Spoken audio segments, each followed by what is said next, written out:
Health குரு நேயர்களுக்கு வணக்கம். அகத்தின் அழகு முகத்தில் தெரியும்னு சொல்லுவாங்க. அப்படிப்பட்ட முகம் பளிச்சுன்னு இருக்கணும், டர்னிங்கே இருக்கக்கூடாது, பிம்பிள் இருக்கக்கூடாது, ஆயிலி ஃபேஸா இருக்கு, ரஃப்பா இருக்கு, அப்படி இருக்கு, இப்படி இருக்குன்னு நிறைய குறைகள் ஒருத்தருக்குமே இருக்கும். அந்த குறைய சரி பண்ணணும் அப்படின்னு சொல்லிட்டு நம்ம நினைச்சிட்டே இருப்போம். அதற்காக என்ன பண்ணுவோம்? டாக்டர் கிட்ட போவோம், சஜஷன் கேட்போம். அப்படியும் இல்லையா, டாக்டர் சஜஷனே இல்லாம எதையாவது ஒரு கிரீம் வாங்கி அப்ளை பண்ணி நம்ம ஃபேஸை கெடுத்துக்குவோம். அப்படியும் இல்லையா, இந்த ரீல்ஸ்ல இவங்க இதை சொல்றாங்க, அந்த ரீல்ஸ்ல அவங்க அதை சொல்றாங்க, நம்ம கண்டிப்பா ஏதாவது ஒன்று ட்ரை பண்ணி பார்க்கணும், நமக்கு ரிசல்ட் கிடைக்கும் அப்படின்னு சொல்லிட்டு நம்மளே ஏதாவது ஒன்று நினைச்சுக்கிட்டு அவங்க சொல்ற எல்லாத்தையுமே நம்ம ஃபாலோ பண்ணிட்டு இருப்போம். ஆனா அந்த விஷயம் எல்லாமே பண்ணலாமா அப்படின்னு கேட்டா அதுதான் கூடாது. முகம் அழகா இருக்கிறதுக்கும் பிம்பிள் குறையிறதுக்கும் நிறைய நேச்சுரல் ரெமிடிஸ் இருக்கு. அந்த நேச்சுரல் ரெமிடிஸ் தான் நான் இந்த வீடியோல உங்களுக்கு சொல்ல போறேன். இந்த வீடியோ நீங்க பார்த்துட்டு இருந்தீங்க அப்படின்னா குடுகுடுன்னு ஓடி போயிட்டு ஒரு பேப்பரையும் பெண்ணையும் எடுத்து வச்சு உட்காருங்க. அப்பதான் நான் சொல்றதை நோட் பண்ண முடியும். சரி, முதல் விஷயம், நம்ம நேச்சுரலாவே முகத்தை பல நாக்கலாம் அப்படின்னு சொல்லிட்டோம். ஆனா அதுக்கு முன்னாடி நம்ம ஒரு 3 விஷயம் பண்ணணும். என்ன அப்படின்னா, ரெகுலரா வாட்டர் எடுத்துக்கிட்டே இருக்கணும். வாட்டர் இல்ல அப்படின்னா முகம் அழகா மாறாது. ஃபுட் இன்டேக் அப்படின்றது ஒரு முக அழகுக்கு ரொம்பவே முக்கியம் ஒரு விஷயம். என்னங்க இது, எனக்கு இது பிடிக்காத அது பிடிக்காத, நான் எல்லாத்தையுமே ஒதுக்கிடுவேன், ஆனா என்னுடைய முகம் மட்டும் அழகா இருக்கணும் அப்படின்னு சொல்லி கேட்டா வாய்ப்பே இல்லை. அதான் இருக்கவே இருக்காது. முதல் விஷயம் என்ன பண்ணணும் அப்படின்னா, 1 மணி நேரத்துக்கு ஒரு தடவையாவது அட்லீஸ்ட் 250 ml இருந்து 500 ml வரைக்கும் நீங்க வாட்டர் எடுத்துக்கிட்டே இருக்கணும். தண்ணி தான் இதுல முக்கியமா பார்க்கக்கூடிய ஒரு இன்கிரீடியன்ட். அதுக்கப்புறம் என்ன எடுத்துக்கலாம் அப்படின்னா, நம்ம ரெகுலரா நம்ம லைஃப்ல ஏபிசி ஜூஸ் அப்படின்னு சொல்லிட்டு கேள்விப்பட்டிருப்போம். என்னடா அது ஏபிசி ஜூஸ் சொல்றாங்க, அது நல்லா இருக்குமா, நல்லா இருக்காதா, எனக்கு ஆப்பிள் பிடிக்காது, பீட்ரூட் பிடிக்காது, கேரட் பிடிக்காது, இது பிடிக்காம நான் எப்படி குடிக்கிறது அப்படின்னு சொல்லி யோசிப்பீங்க.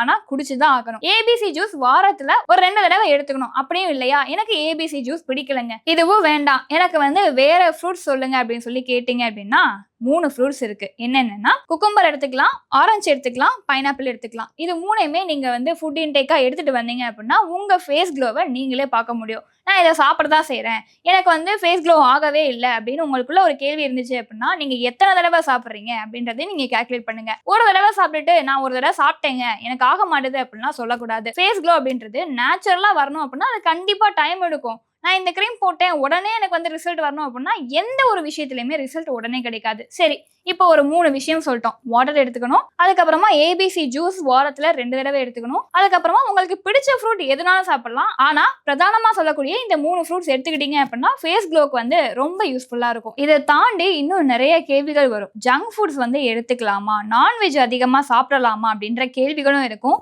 ஜங்க் ஃபுட்ஸ் அப்படின்றத சுத்தமாகவே ஒமிட் பண்ணிடுங்க. நான்வெஜ் சாப்பிடலாம், ஆனால் அது ரொம்ப இல்லாமல் வாரத்துக்கு ஒரு தடவையோ இல்லை 2 தடவையோ வச்சுக்கோங்க.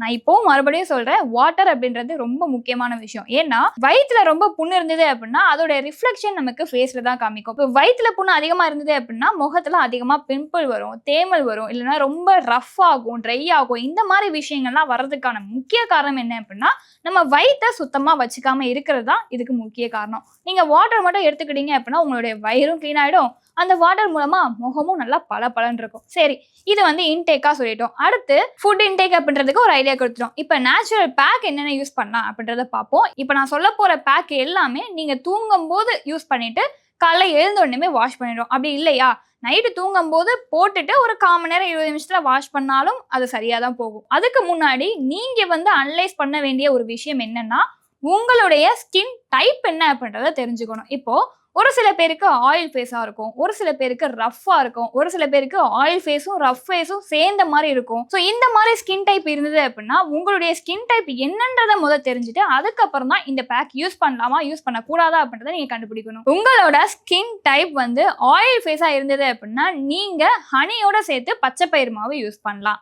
உங்க ஸ்கின் டைப் ரொம்ப ரஃப்பா இருந்தது அப்படின்னா ஹனியோட ஆலோவேரா ஜெல் மிங்கிள் பண்ணி அதை யூஸ் பண்ணலாம். இது ரெண்டுமே நைட்டு நீங்க தூங்குறதுக்கு முன்னாடி யூஸ் பண்ணிட்டு ஒரு 1/4 மணி நேரம் 20 நிமிஷத்துல வாஷ் பண்ணாலும் சரிதான், காலைல எழுந்திரிச்சு நீங்க வாஷ் பண்ணாலும் சரியா தான் இருக்கும். ரெண்டாவது, டர்மரிக்கோட கடலை மாவு. இந்த டர்மரிக்கோட கடலை மாவு போடுறது எதுக்கு அப்படின்னா, ரஃப்பான ஸ்கின் டைப் இருந்துச்சு அப்படின்னா இதை நீங்க யூஸ் பண்ணிக்கலாம். ஆயில் ஸ்கின் டைப் இருந்துச்சு அப்படின்னா டர்மரிக்கோட ரைஸ் வாட்டர் ஆட் பண்ணிக்கோங்க. 3வது pack cucumber and rice water. இந்த ரெண்டுமே ரஃப்பான ஸ்கின் டைப் யூஸ் பண்ணிக்கலாம், ஆயிலி ஸ்கின் டைப்புக்கு யூஸ் பண்ணிக்கலாம். சோ இந்த 3 நேச்சுரல் ஃபேஸ் பேக்கையும் நீங்க ரெகுலரா யூஸ் பண்ணீங்க அப்படின்னா கொஞ்ச நாள்ல கண்டிப்பா உங்களுக்கு ரிசல்ட் கிடைக்கும். சோ இந்த வீடியோ பார்த்துட்டு இருந்தீங்க அப்படின்னா இதை பயன்படுத்திட்டு உங்களுக்கு என்ன ரிசல்ட் கிடைச்சிருக்கு அப்படின்றத கமெண்ட் செக்ஷன்ல பதிவு பண்ணுங்க. இதே மாதிரி ஹெல்த் டிப்ஸ் தெரிஞ்சுக்கணும் அப்படின்னா நம்ம ஹெல்த் குரு சேனலை ஃபாலோ சப்ஸ்கிரைப் பண்ணிக்கோங்க.